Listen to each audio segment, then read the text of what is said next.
कहते हैं ना, जान है तो जहान है। क्या पति को मारने वाली आरोपी सोनम के सिर से राज के प्यार का भूत उतर गया है, जिसके बाद अब दोनों आरोपी ने पुलिस के सामने अपने रिश्ते को कुर्बान कर दिया है। ऐसा इसीलिए कहा जा रहा है क्योंकि जब शिलांग पुलिस ने राज और सोनम दोनों से राजा हत्याकांड का मास्टरमाइंड कौन है ये सवाल किया तो दोनों सकपका गए और एक दूसरे पर जिम्मेदारी थोप दी। दोनों में से कोई ये मानने को तैयार नहीं है कि मास्टरमाइंड वही है, जुर्म में शामिल है ये तो मान रहे हैं, लेकिन मास्टरमाइंड एक दूसरे को बता रहे हैं। क्या सोनम और राज को जब कन्फ्रंट कराया गया तो उनका रिएक्शन क्या हो, क्या बोल रहे हैं?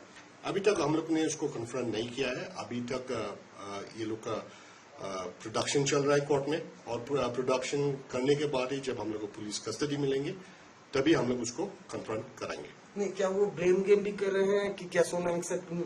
हाँ, वही देखिए, वो लोग का इंटरोगेशन अलग अलग जगह में हुआ है।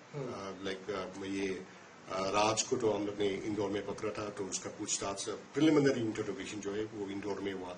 सोनम को मतलब गाजीपुर में पकड़ा गया था, और उसको अभी हम लोग ने जस्ट ब्रीफली कुछ पूछा है।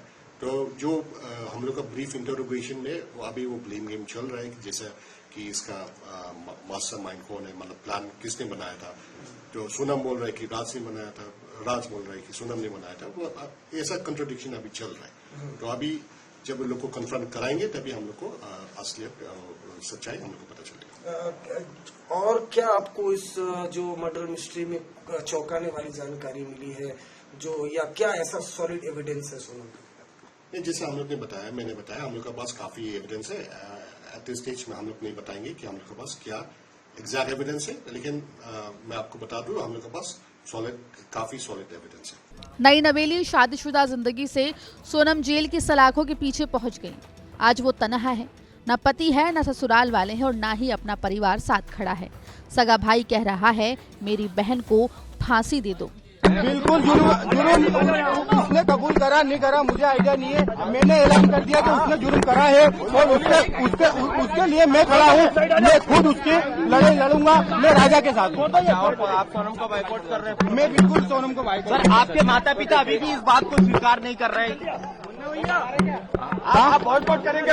नहीं, हमारे माता पिता ने स्वीकार कर लिया है। देखिए, सुबह 8 बजे जब आप लोग पहुंचे, मैं उस समय फ्लाइट में था। मैं माँ बाप को बता नहीं पाया था, इसलिए मेरे पिताजी ने बहुत सारे बयान दिए हैं, मगर उसमें यह है कि उनको कुछ भी नहीं पता था। जब मैंने उनको बयान करा तो उसके बाद में बाइकआउट उनने भी करा है और वो मीडिया के सामने नहीं आ पा रहे हैं। और पिताजी मेरे हार्ट अटैक पेशेंट है, तो मैं खुद नहीं चाह रहा हूँ कि वो मीडिया के सामने आए, क्योंकि अभी बहुत नर्वस है हम लोग। इसलिए आप सोनम को बॉयकॉट करेगा आपका परिवार?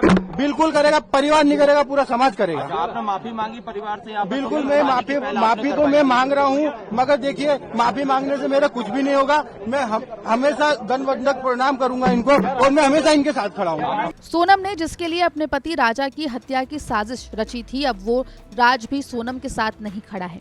इस मामले में खुद शिलांग पुलिस बता रही है कि जब सोनम और राज से पूछताछ हो रही थी तो दोनों ब्लेम गेम पर उतर गए थे। सोनम कह रही थी कि राजा के कत्ल की साजिश राज ने रची थी, वहीं राज कह रहा था कि मर्डर केस की मास्टरमाइंड सोनम रघुवंशी है। अभी दोनों से अलग अलग पूछताछ हुई थी और दोनों एक दूसरे को मास्टरमाइंड बताकर खुद को बचाने की कोशिश कर रहे थे। जल्द ही वो मौका आने वाला है जब सोनम और राज एक दूसरे के आमने सामने होंगे। शिलांग पुलिस दोनों को आमने सामने बैठाकर पूछताछ करेगी।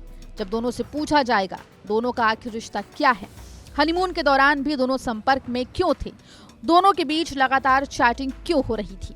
फिलहाल इन सभी सवालों का जवाब अब जल्द ही सबके सामने आने वाला है।